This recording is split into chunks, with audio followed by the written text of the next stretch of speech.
Blender. We're going to start with the UI. So in Blender, you guys have it open, or if not, we have three main sections of the UI. First is the top bar. That's this area right up here. Everyone see my cursor moving around? All right, cool. So first you have application settings, file, edit, all that sort of stuff. And then you have your workspaces, which are for doing, or set basically presets of different regions that are set up for doing specific tasks. So we'll actually be using some of these tonight. We'll be using the modeling one, the UV editing one, and we'll use the texture paint, but we're going to try and use the Studio for that tonight. But you can do it in Blender as well if you would like. All right, and then the last thing is the scene, so what the current scene is and what your current view layer is. And that's not really important for right now, so we don't have to worry about it. The second is the areas, which is this middle section right here. And the areas are all these giant gray squares, and every area can be a single, can be any of Blender's multiple types of editors. So in the top left corner of any editor, or area, I mean, you can select from all the different lists of editors. So normally, what we're working in right now is the 3D viewport. Over here, you'll see the properties panel. Sorry, this is the scene hierarchy, and then this is the properties panel. If you would like to resize a layer, you can just go over to the edge, top and bottom edges. If you would like to add a layer, click in this little empty space between the corners, and you can drag a new layer, a new area right on out. Say I want to make this my compositor. So now I can composite over here while I model over here. If you'd like to get rid of an area, you take an area that's already exists and you drag it over an existing area. So you see how this arrow kind of pops up? That means that the one on the left here that I dragged over top of this will now eat it basically. And you're all good to, you'll have it deleted. We're all back to normal. So, oh, and sorry, yeah. The last thing is the bottom bar. This is called the status bar. On here you'll find a couple things. The most useful of which is the Keymap information, which lets you know basically what shortcuts you'll be able to do. So here it says select and block select, like click and drag, and it'll change based on what I have. So I'm going to add a cube really quickly. I'll show you guys how to do that in a minute. But if I select this cube and I box select cube, I can do a bunch of other stuff. If I hit B to move the cube, you'll see that there's a bunch of options that pop up. Those are all the different things that I can do with the cube well, now that I have it selected. So it says first one there is x-axis. So if I hit the x key, I will now move it along the x-axis. If I hit the y key while I have it grabbed, I'll move it along the y-axis. Yeah. The other things that are on the bottom status bar here are the version number and any object information. You'll see some of that pop up later. I'll point it out when it comes up.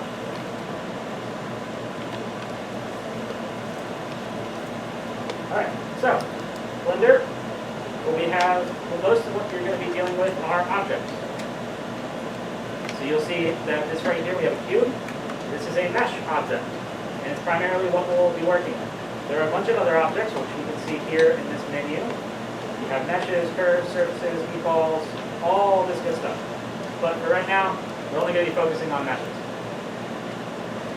Now, next you have your object mode. First, the one that we're in right now is object mode. So that is for dealing with objects. You can also go into edit mode, so you can edit the object that you're using. So right now, I'm editing this mesh. The shortcut for getting into edit mode is tab.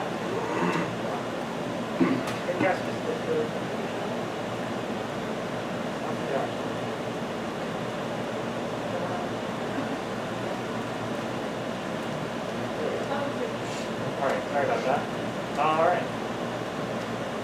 So we have object mode. So here we'll be messing around with objects. We can get our object, we can move it around. The basic transforms that you can do are, you can see them over here in this panel. You can access the transform panel with the N key, and that'll make it appear and disappear. Then you can see that there are three main transforms here, technically four, but three that we're going to worry about.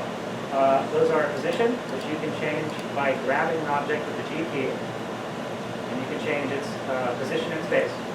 Rotation, which you can do with the R key, to rotate an object. And scale, which you can do with the S key. So you can scale an object. You'll see that I am doing all these transforms, then I'm clicking, and they're not like being completed. So if I do this here, you'll see now that it's actually completed. That's because I left clicked. If I do a transform like this, and then I right click, I'll basically cancel what I'm doing.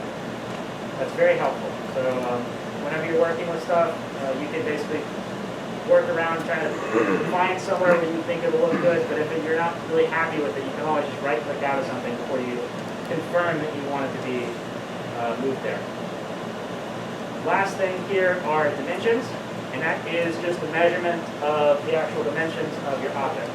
So this starting cube here, the default cube, is a 2-meter cube. So it's 2 meters in the x direction, 2 meters in the y direction, and 2 meters in the z direction for measurement. All right. So another thing to cover is that we have the cube. There's also a bunch of other objects here that are mesh primitives. So these are extremely useful for making any model. Every single model will be either a combination or an extension of your primitives. So finding ways to combine these things, I can make a snowman very easily by getting 3 spheres. That.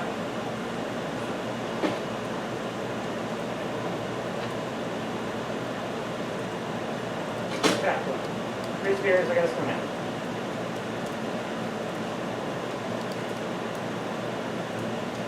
So, learning how to use your primitives is essential to modeling. It's a very good thing to do. All right. All right. So now that we've learned a little bit about object mode and moving around, messing with objects and transforms, we can go into edit mode. It's an editor mesh.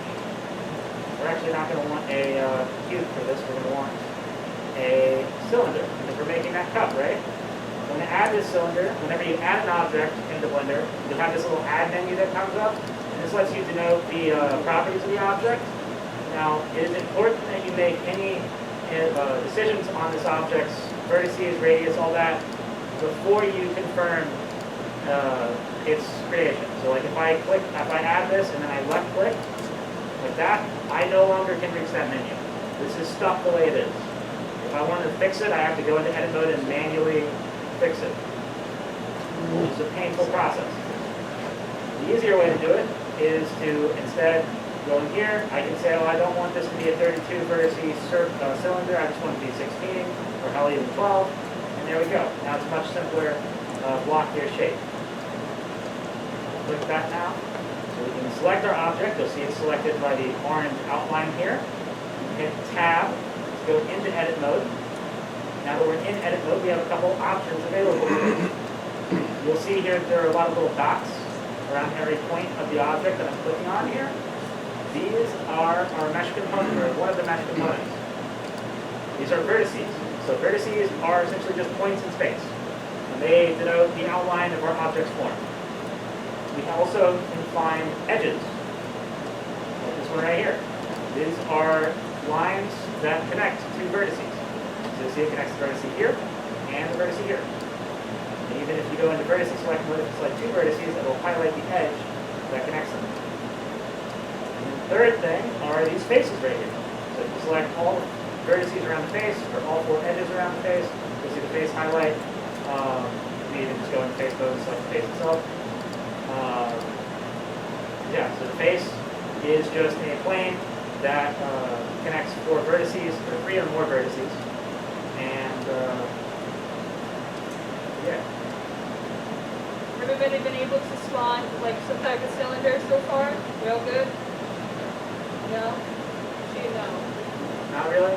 Alright, yeah. Do it again. Do it again, do it one more time. I forgot to mention, if you're going to be adding stuff, there's 2 options.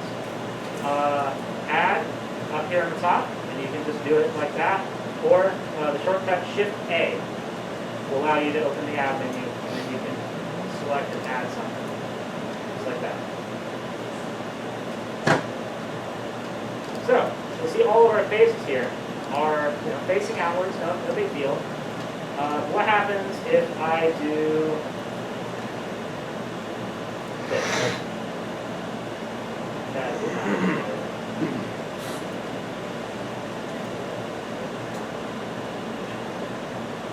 I know why, because I don't have back this one. All right, there we go. So now, why does the cube look like that? This is because I have flipped the cube's normals. So normals, which I'm not sure how to get the normals to actually show up, but basically they denote which way a face is facing. So there's basically a line, a normal vector to the face that points outward from the face. So if my hand is a face, I would have a vector pointing outwards that denotes that this face points that way. And then behind that face is nothing, it's transparent. So you have to make sure that your normals are facing the correct way. To do that, to make sure you can see that in Blender, you want to go up to this top corner, drop down menu, make sure you're in solid mode. Right here, this little solid circle. Go down to options and check box back face culling. That'll make sure that the back side of your normals are always culled, because when you're working in most game engines, they'll automatically be culled. So you might not see something in Blender that will be culled in a game engine like Unity or Unreal. So let's say you've found yourself in a part where you have the normals flipped around, you don't like this, you're unhappy, you're stressing, you're pulling your hair out. How do I fix this? Well, Blender has a nifty little way of fixing this. The long way is going to the mesh option menu, and then normals and flipping or recalculate. The easy way to get to the normals menu for everything and anything normals is Alt-N. You can even see the shortcut here in the mesh menu, Alt-N right there. That'll give you everything you need. But the much easier way of doing it is Shift-N, which will just recalculate your normals so that everything is facing outside. And you can just hit A. Say I have this one face here. Let's make this face here. Alt-N. Flip that boy. All right, so I got one face here. Oh no, I don't want to flip all my normals because that'll flip everything else backwards. How do I get this one face to be fixed? Shift-N. It recalculates everything to face outside. My problem is solved. My day is better. No longer work. All right. As a quick add-on for why normals are typically important, you'll usually see them used in vegetation, because vegetation is typically made up of a single plane and a texture. Every piece of grass in any game you play is just flat, and it's multiple planes rotated around itself. So why normals are important, because usually you'll have one side of the texture either hiding behind the rest of the planes, or you'll have the back face pulling, so you want to know which side is front, because that depends how your grass will look once it's in engine. Everybody good so far? Managed to get the cylinder? All right. So next is selection. So I'm sure you guys have been seeing me do a little bit of jumping around the selection modes. You can see me here with vertices select mode, where I can select vertices. Then I will go over and I can also select edges or full faces. Now I do this with these three selection modes right here. So you can go up here and click on these. So this is vertice, edge, face. The shortcuts for these are on your number bar above your key, like above the letter keys on your keyboard. Number 1 for vertices, 2 for edges, and 3 for faces. Make it real easy. All right, now there's some other things for selecting. There are 2 major select tools that you'll probably want to keep your eyes out for, and those are box select and circle select. Now you'll see over here on the toolbar, which you can access via T if you're not seeing it. We have the first thing here is our selection mode. So there's a couple different selection modes, but the main one that we'll be using is box select, and then sometimes you'll also want to be using circle select. You can cycle through the ones here by using the W key. That'll cycle through your different ones. And if you don't feel like cycling all the way through, you can use box select with B, and that'll pull up this, and you can select just like that. Or you can get circle select with C. circle select effectively allows you to draw your selection. So I can draw here. You can hit shift at any time as well to undo your circle selection, or if you're in box select, you can use shift to select multiple things. So let's go back to verticing mode here. I can hold down shift while I'm clicking, and I'll be able to select multiple things at once. All right?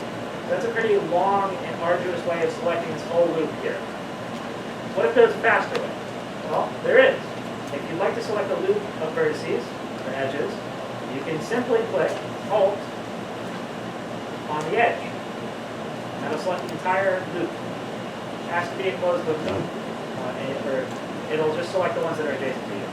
If there's a break in the loop, say if this edge right here was not there, it would only select everything around up to that and then not that edge.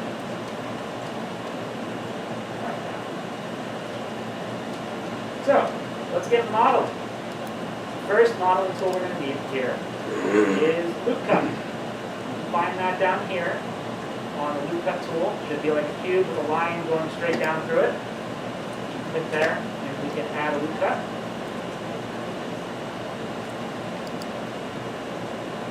And we can hit the G key to move our loop cut, and Z to lock it to the Z axis, so we can only move it up and down. If you like to fine tune the position, you can hold shift while you're moving. And you can see here, here's me not holding shift, I'm moving my mouse the same amount. Here is me holding shift, moving my mouse the same amount. All right, put that there, and add another loop cut, GZ, bring it about there. So if you don't feel like using the loop cut tool there, you want to know the shortcut. Another thing that's nice about the shortcut that I'll show you here is you can use the shortcut for it, which is Control-R, and that lets you go into loop cut mode. So I've got my loop cut here whenever I hover over somewhere that is available to be a loop cut. It'll just show me the outline. But the real kicker is I can scroll and add more loop cuts. And I can just keep adding loop cuts. And keep more. So yeah. Right click cancel. You ever have too many loop cuts or you just don't want to put the loop cut? Alright, so next we're going to start getting the general shape of our cup going. So the first thing we're going to, yeah. How do you control how many vertices your cylinder or circle or whatever has? Alright, let me hide this really quickly. I'll get another one. So you're going to add your cylinder with the add menu, Shift A. You'll have your cylinder pop up. Then you're going to have this add cylinder menu. This will disappear as soon as you confirm by left clicking anywhere in the world space. If I left click here, it'll confirm the cylinder, and now I can't edit that. So I have to delete the cylinder, you'll get a new cylinder, then I can say, okay, I want this to be a 10 meter radius, 32 vertice cylinder, like that. Now I've denoted how big the cylinder is.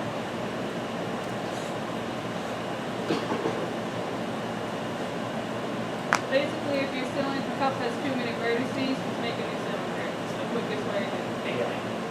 The other way, we'll get into how to do the other way in a minute, but like I said, it's very arduous, it's not very fun. It's a bad idea. Alright.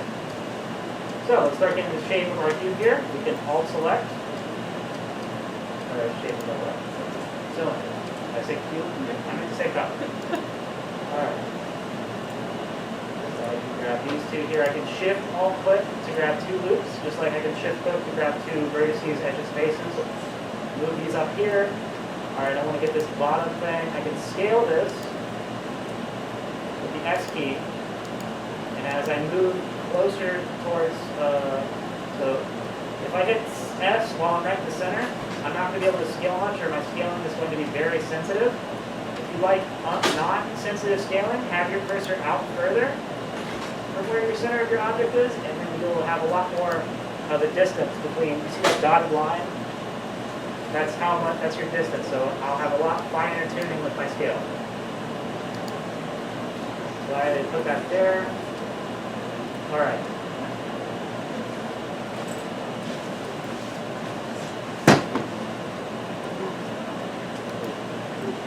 that in a little bit right there. Raise it up some so it's got flat like that. Nice rounded edge there. So now we have a good outline for our cup. How do we get the actual cup? How do we hollow it out? Well, that's our next modeling tool. We will be using, we want to go to face select mode, so that's up here, this little button, or number 3. You can click on a whole face, and then you can use the I key to inset faces. You can also use this tool right here, the inset faces tool. You can click and drag, and then as you get closer, it'll inset the face. So it'll basically create a new face, there's inset, and have a ring around the whole face. Click and select that. Alright, have it. Now I'm going to scale it out a little bit because it's a little bit too big. Alright, so now I have this inset face. S. The S key. You scale by using the S key, you move by using the G key, and you rotate by using the R key. So the basic transforms, the words that the keys are for grab, G, rotate, R, and scale, S. The words, you should be able to remember the I keys. Alright, so I have my... how did you create the inset face again? Inset face. So there are 2 ways to do it. You can either go to the option here, which is this little sort of crosshatch. You can see the symbol here. Do you see that on yours? Yeah. Alright. You can also use the I key when you have a face selected. Alright. So next is extruding. So extruding lets us extrude faces out from the region. So I'm going to take the E key or use the extrude region tool right over here. It has like a green box on top of a gray box. Alright, I'm going to hit E, and now I can extrude this on the normal axis. So this blue line here is normally would be the Z axis, but it's actually representing the normal axis, which is the way the normal is facing. So our normal for the top of our face here is just facing straight up. So it's going to be facing straight up. But if I do this one right here, if I hit E, it's going to go straight along that normal.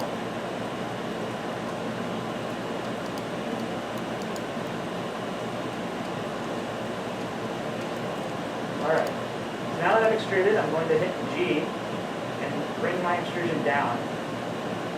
So at the bottom of the cube, or the cup, I mean. Then you'll see here that it's a bit bigger than the outline of the cup. To fix that, we're going to scale it inwards. To be able to see into the cup, we're going to mess around with our view modes. So, the first view mode that we're in right now is solid mode. These are what we messed up here with backface calling mode. So the next one is wireframe mode. So let's just see through objects like an X-ray. You can also go into look dev, which so you can check out how your materials are going, which we'll worry about that later. And then rendered mode, which renders in lighting. Mostly for right now, though, we're going to be focusing on solid and wireframe modes. The fast way to get between these two is the Z key. You can hold Z or tap Z, and you should pop up this little menu, and you should be able to just walk over to whichever one you want. So I got solid, wireframe, wireframe. I want to go to rendered, I go up there. I want to go to material, I go down. Very quick and easy. All right.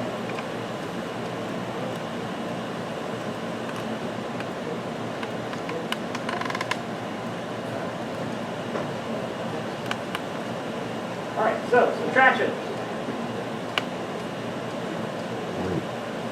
So, I don't know if anyone can actually spot this, but whenever I extruded this earlier, I did not fully delete the extrusion.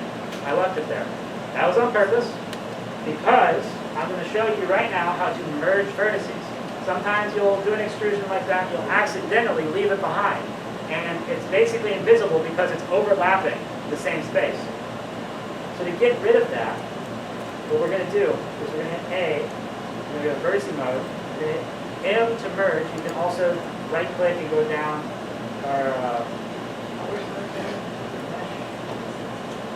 yeah, it's in mesh. So you go to the mesh menu, it's the merge menu right there, or you can just hit the M key to go to the merge menu. And we're going to go by distance. So it's going to merge, by distance we'll merge any vertices that are effectively within a very small distance of each other, typically when they're overlapping. You can also merge vertices together. So I can click these 4 vertices. I can merge them at center, like that, and they'll merge into the center of that. I can merge them at cursor, which is the 3D cursor, this little highlighted red and white circle. So I can merge them at the 3D cursor. That'll move them all the way down there. You see it has like this little indentation now. I can merge them at the first vertex I selected. I can merge them at the last vertex that I had selected. And the one that we're going to actually want to do here is merge by distance. And so that, I would select the whole coverage. select the whole cup with A. You select A to select all. And then if you would like to deselect everything, you do Alt A.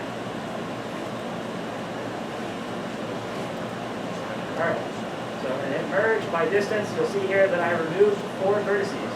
Those are the 4 that were right there with that extrusion.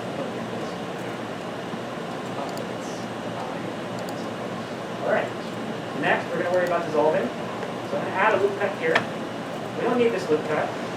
Let's say we had this loop cut here the whole time. We found out that we didn't need it. How do we get rid of it? Because it's kind of a waste of space right now.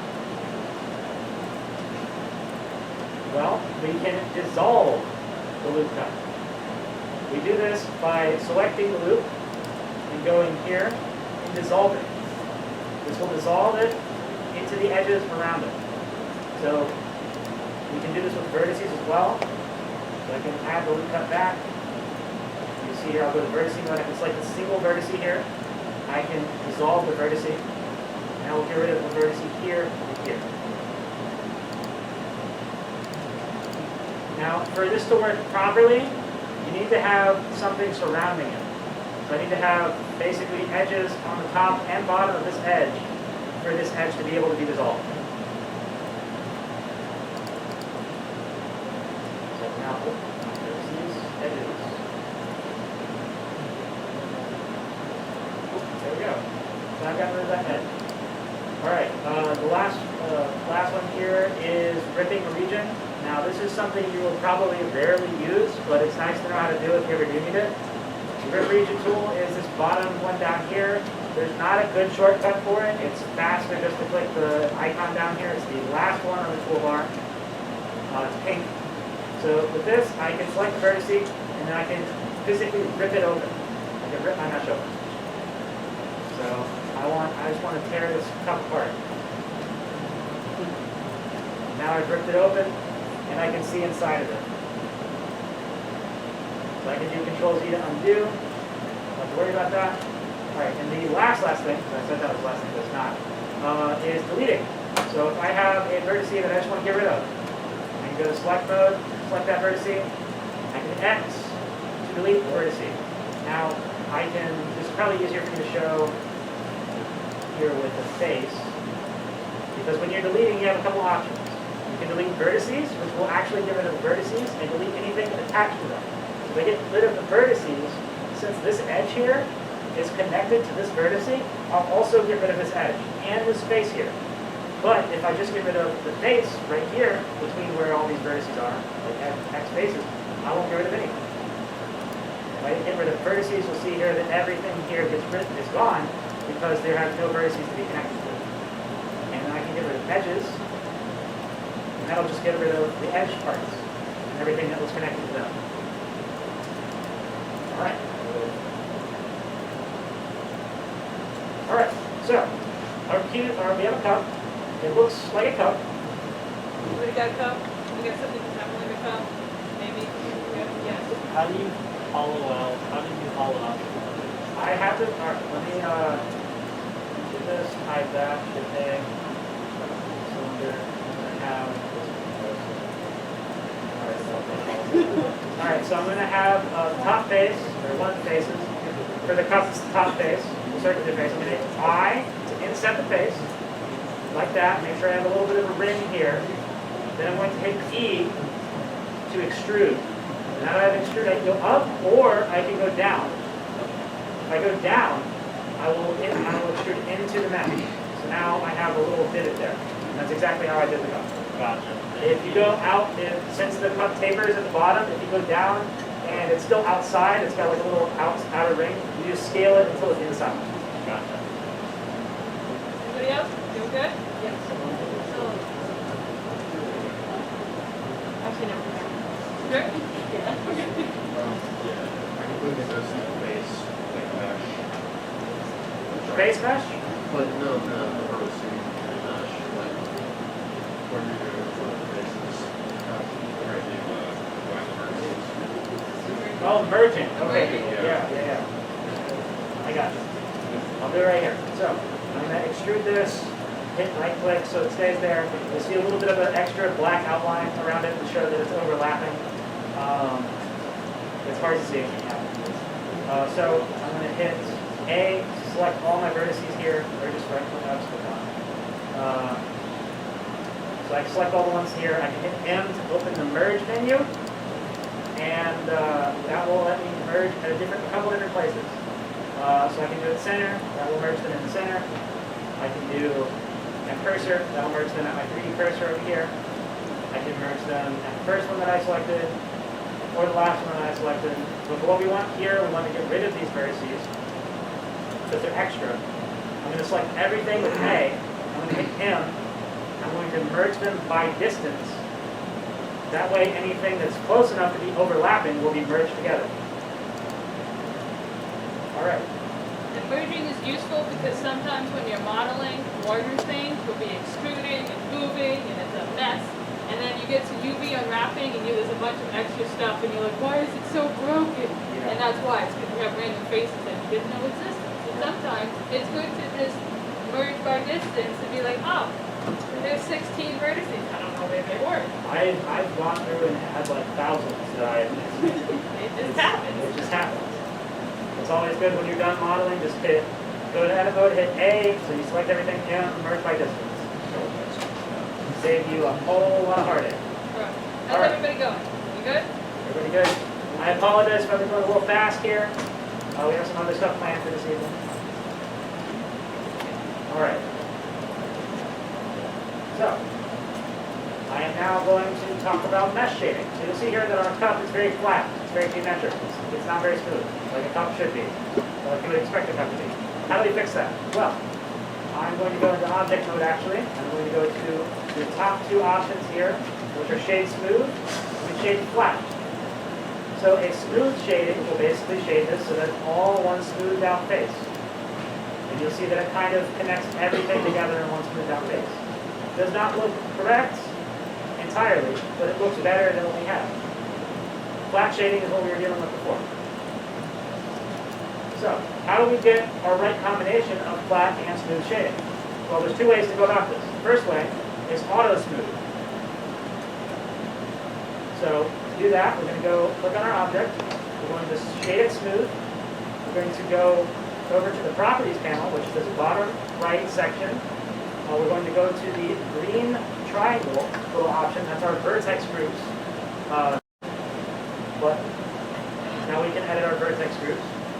So we'll go into our normals section of the vertex groups and click on auto smooth. Now we'll automatically smooth any adjacent faces within a certain angle. So if I have two faces that are basically about this much of an angle between them, it'll smooth them, but if they're about this much, it won't smooth them because they're outside of the angle limit. You can see that going on right about here, where this one face here, because it's a little bit outside of the angle limit, it's flat, but everything else is smooth. This is because we did that merging earlier.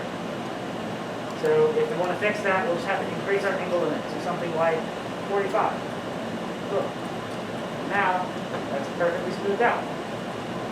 But this is not what we want for our cup. Because if you remember, there's some geometric parts happening. We want the bottom part of the cube to still kind of have that flat section. So how do we do that? Well, we can keep auto smooth on, like we have it. But what we'll also need to do is make some creases. So to make some creases, we're going to use the Mark Sharp tool.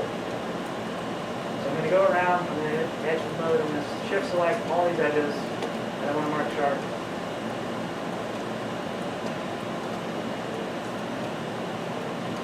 Alright, then I'm going to hit,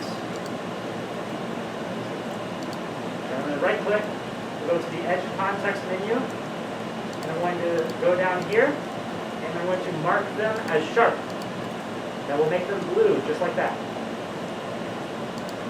So now, when I go back to this, everything is smooth, but the distance between these, right here. These are all flat still, but everything else is still smoothed out. The interior is all smooth. The exterior, rim here, up here is all smooth. You see what? Do that again real quick? Yeah. I'll actually show you how to undo it too. So I'm going to select all these edges right here, around. The ones that I want to crease. Alright, and I'm going to mark them as sharp. I can clear them, so if I don't want them to be marked sharp anymore, I can clear them. You'll see here that they go back to being completely smooth. I go back here, right click. The edge context menu is just by right clicking. You'll then be able to mark them as sharp. There you go.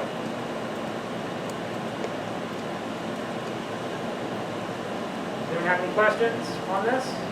You good? How do you shade smooth?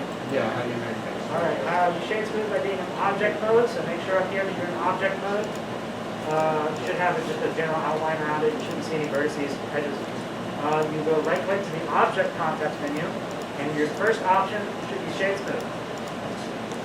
Right there.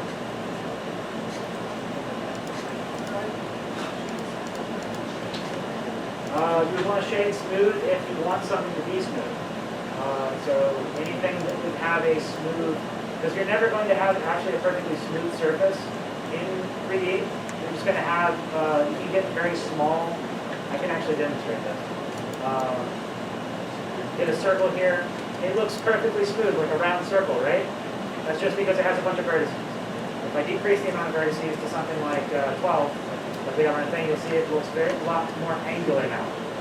So what smooth shading is doing is basically, because you want to save the amount of data that you're using, you want to have less vertices, it's mimicking something being smoothed over like that with the shading. So up top would want to be smooth, like a door probably would want to be smooth. Anything you can think of that's sort of rounded, basically. All right, so materials. So I've already gone over here, and I've made a material beforehand with this example up here. I'm going to put that on our cover right now. So you'll want to go to the Properties panel. You go to Materials. The material should have material right there. If you do not, you can just click the New button. Create a material. I can even just, start with basically. I'll just create a new material too. Alright, so to see what your material looks like, you're going to want to go to the Material Preview. So that is up here, the little one that has sort of a checker pattern on it. It's also the bottom one if you're using the Z menu to switch between your viewport modes. So that will bring you to what your material looks like. So I'm just going to go do a brief overview of what a material is and what goes into it. So you can get this very complicated topic that we can spend a lot of time on. So the materials basically determine what a mesh appears to be.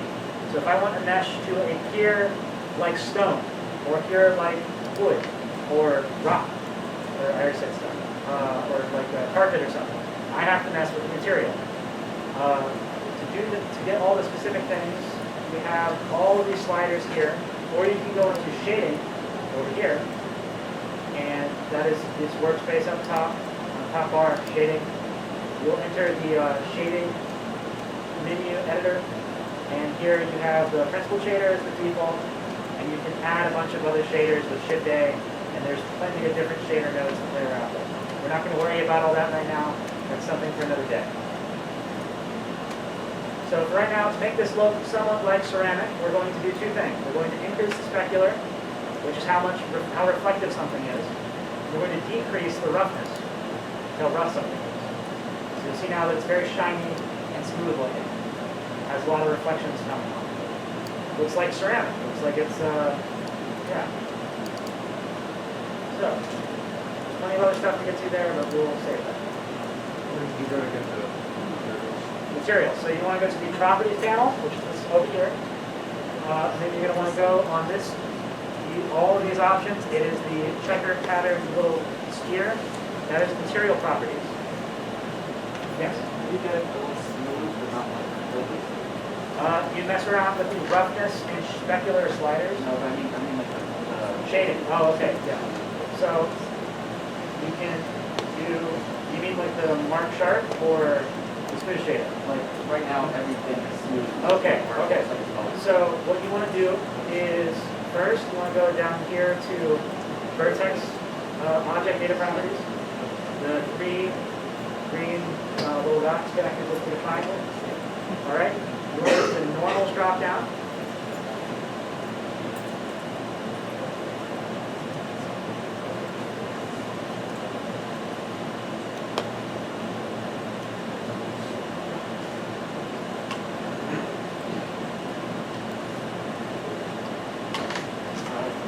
All right. Got it.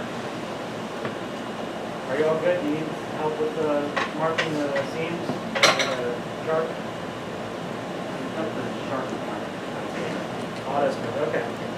All right. Anyone else have any questions? Yes. Yeah, as you're changing the material, how are you getting it to actually apply to the change All right. the sliders? It's not applying. First, you have it on material viewport, material Before preview. shading and, okay.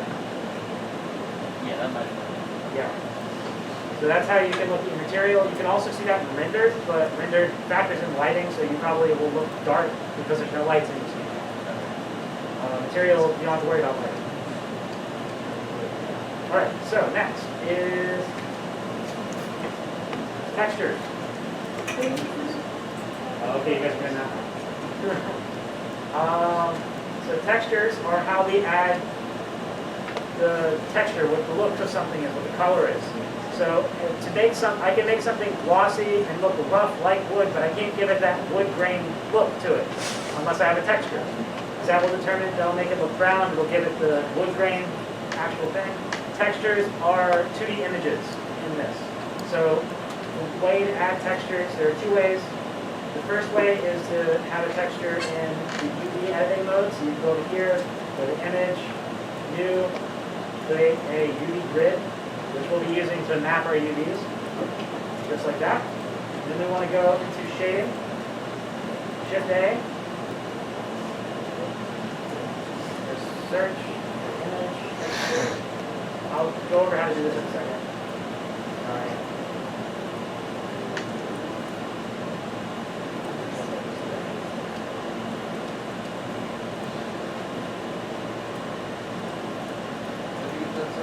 All right, so we'll just go over this very slowly. So the first thing you want to do is go to the UV editing workspace. Then you're going to hit image, new. Everyone with me still? All right. Click new, UV grid here in the generated type. All right, once we have that, we're going to hit OK. I already did that, so I don't need to hit OK. Then we're going to go to the shading tab. You should see before we go to the shading tab this checkered pattern. Does everyone have that checkered pattern? Yeah. So are you in the UV editing space? All right. So go to the image tab on top. All right. New. Then generate a type to UV grid. All right. So now we're going to go over to shading. This is where we can edit our shader for our material. All right. Then I'm going to hit Shift A in here and go to the search bar and type in image texture. Everyone with me there? Good? All right. So what we're basically doing is taking the image that we just made and applying it as our texture on our object. So I'm basically wrapping my texture around this. So you'll see it's very stretched right now. To fix that, what we're going to do is we're going to UV unwrap it so that we can control. Yes? The texture did not show up. When you see in this upper right? But you happen to be in material mode. Also, you have your image texture node already? Maybe I think so. How do we get Keymap there? So is everyone where I'm at aside? Yeah, here. Is everyone here? All right, so right here. We're going to hit Shift A to add. We're going to search for an image texture. Just like that. We're going to add this little yellow top node. All right? Then we're going to go to this Browse Image button drop down on the left side and click the image that you created. It should look like a grid, kind of gray. When you click that, this will now be what that image is. So this texture node now has that image, and you can apply it as the base color of your shader texture. And then it'll pop up.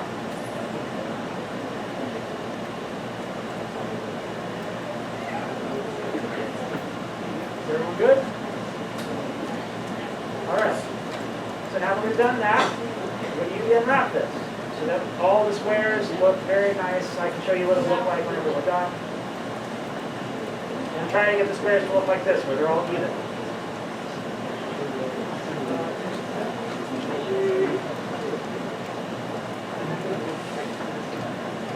So we're going to UV unwrap this now. So we're going to go to the UV editing tab. Everyone good with me? All right, I'll get some head nods. Hit tab to go into edit mode. Now we're in edit mode here. I'm going to then go around and select every edge loop in here, here. One question. Yes.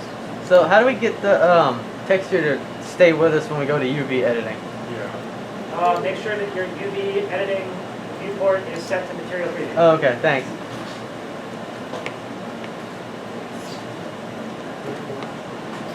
All right, so make sure I have all these selected. Go down here to the bottom one, make sure I have that selected. Select the one there. And select the one there. So does everyone have all their edge loops selected? If you need a minute, let me know. It's all right. We're just going through and we're selecting all the edge loops on our cup.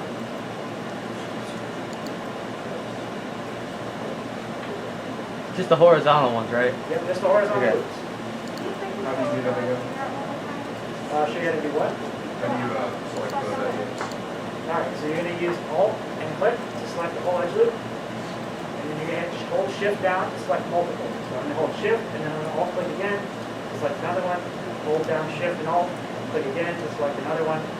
And just keep selecting them. So you select all the horizontal loops. Just like that.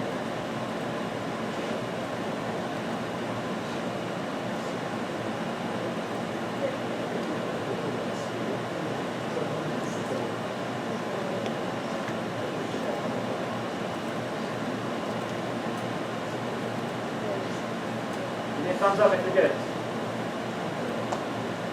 Thumbs up. All right, I think that's enough to move on. Now we're going to select with Shift, one edge loop going all the way around, all the way inside.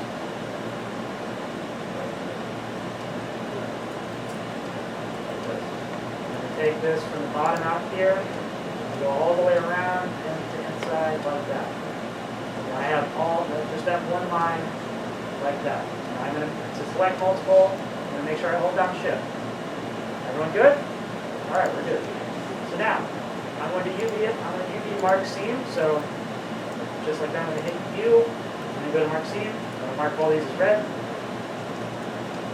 Everyone get that? All right. Let me know if you're hold up anywhere. Raise your hand. Yes? So I have the image thing here, but it's not showing up there. You have your viewport set to material view. All right. So Megan's got that. We'll move on. What did you just hit? What's that?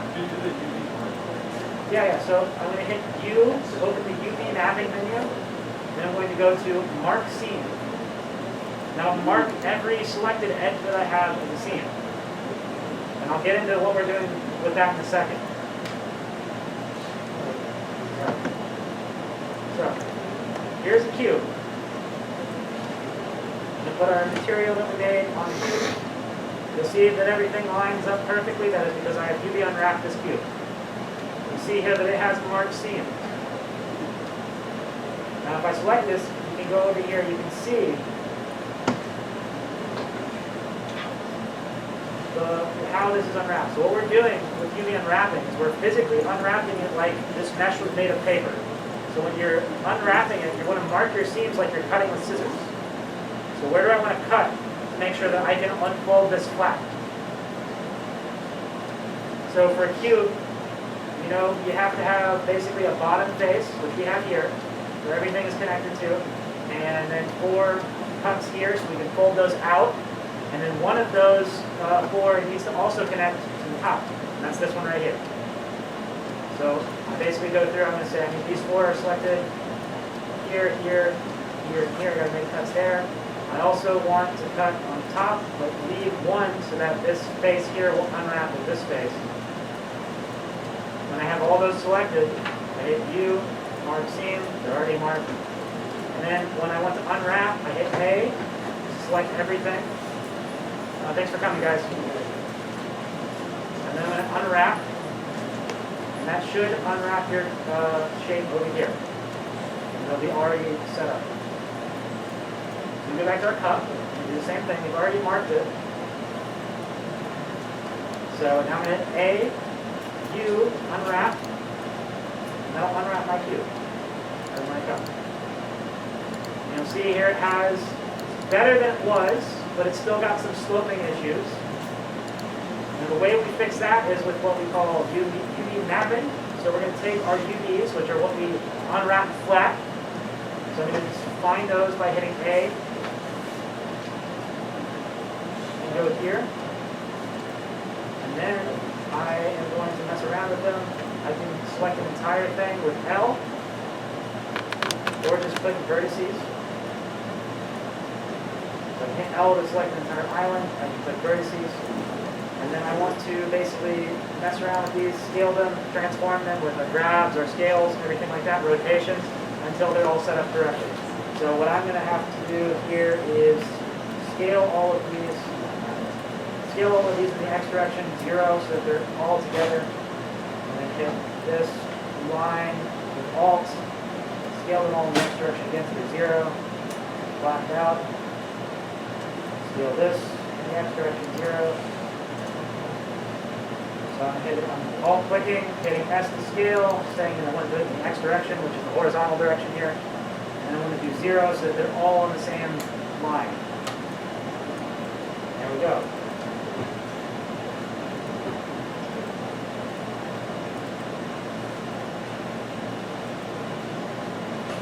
That's got scaled the right way.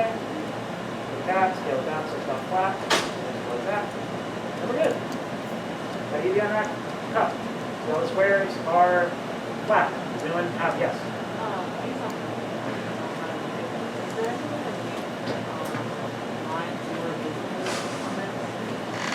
The edges, you mean? Like when you unwrap it, it'll fix it on that. Is there a way to make that easier to see? I do not know. I bet there is though. You have to look it up. All right. Yeah, thank you. All right, so that should, does everyone have this? Or no? All right, so you first. I'm not entirely sure what the The UVs? Okay, so what I'm doing with that is, I will go back over here. Basically what I want my UVs to be, I want my UVs to be as square as possible, because I'm trying to line them up so they're square. So what we want to do here is whenever I apply an image to the thing, I don't want the image to stretch, because if the image stretches, it won't look correct. So I'm using this as a guide here. I'm scaling around and playing with it. Now when I unwrap this, it should have sort of an arc to it, right, as a curve. So to fix that, I'm going to hit Alt to select that whole line that's curved. So Alt click on it, and then I'm going to hit Scale, and then not Scale 0, Scale in the X direction 0, so that they now are all scaled in line. And I just did that on everything. And then once I did that on everything, I went through and made sure that I had rectangular UVs. I didn't want to have like slanted rectangles. I just wanted perfect rectangles. Because I think if I go here, you'll see when I'm scaling, it'll create that little pattern there. I don't want that. I want that to be as square as possible. Just like that. Now whenever I lay a texture over it, it'll be flat. And now, yes. What are you looking at scale? Like I can get this S. S? S.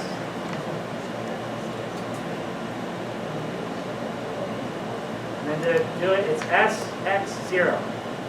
Should be the way to do it. You can do that in Blender here too. So let's say I go over here, I'm in this mode. I have this vertex here. I'm going to move it up here. Oh no, how do I fix that? It's out in the middle of nowhere. I'm going to select this edge. I'm going to select this one. S, D, 0. Now they're all at the same height. They'll move up a little bit. That's okay. Alright, now that's moved out. So how do I fix that? They're not aligned. S, Z, 0. They're at the same height. Everything's flat. Good? Everyone got that? I know it's a little bit complex. I'm going to be uploading this PowerPoint, and there will be a video, so hopefully you guys will have time to go over most of this. Alright, so that's it for my part. Let me know if you have any questions. We're going to move on to texture painting. No questions? Alright. Well, thank you guys.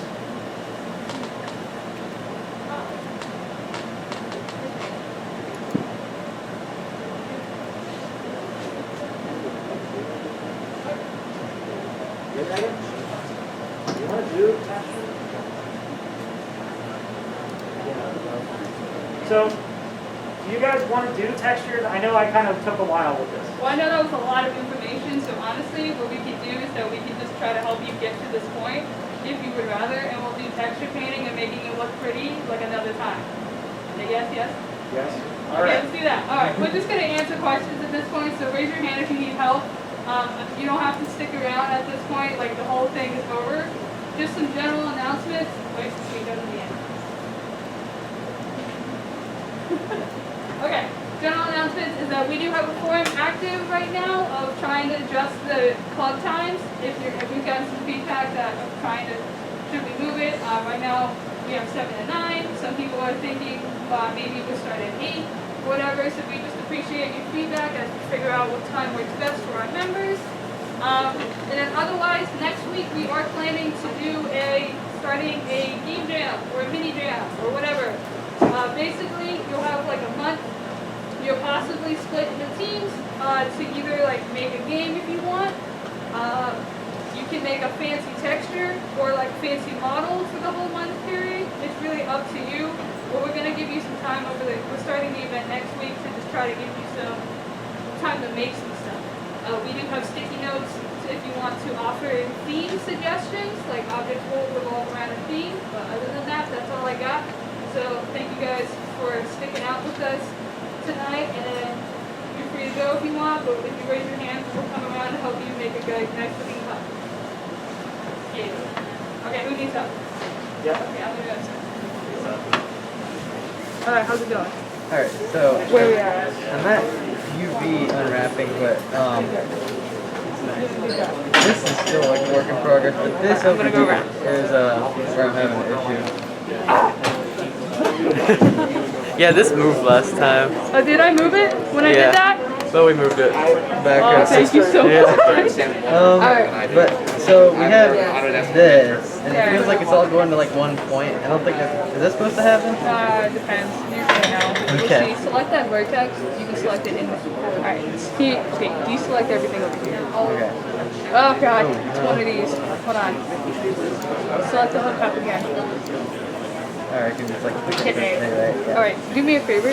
There is an option over here. You hit this little arrow button. This one? Yeah. Okay. What that does, okay, if you deselect the cup now, thank you for coming. Just deselect the cup. Your UVs stay selected, so it's driving your selection based on the UVs rather than the cup. Okay. Simplest way to explain it. So, like, click on that vertex, that little, and we can try to find it over here. Where is it? Okay, select that face. Well, that works Oh too. wait, am I on edge select? Is that okay? You can change it. Alright. Vertex. Alright, select the face instead. So go to face selection, then select that wacky guy. Ah, it's in there. Oh, okay. Yeah, that is wacky. I think it's fine. Oh, we should record it. Yeah, okay, that's fine. It's all good.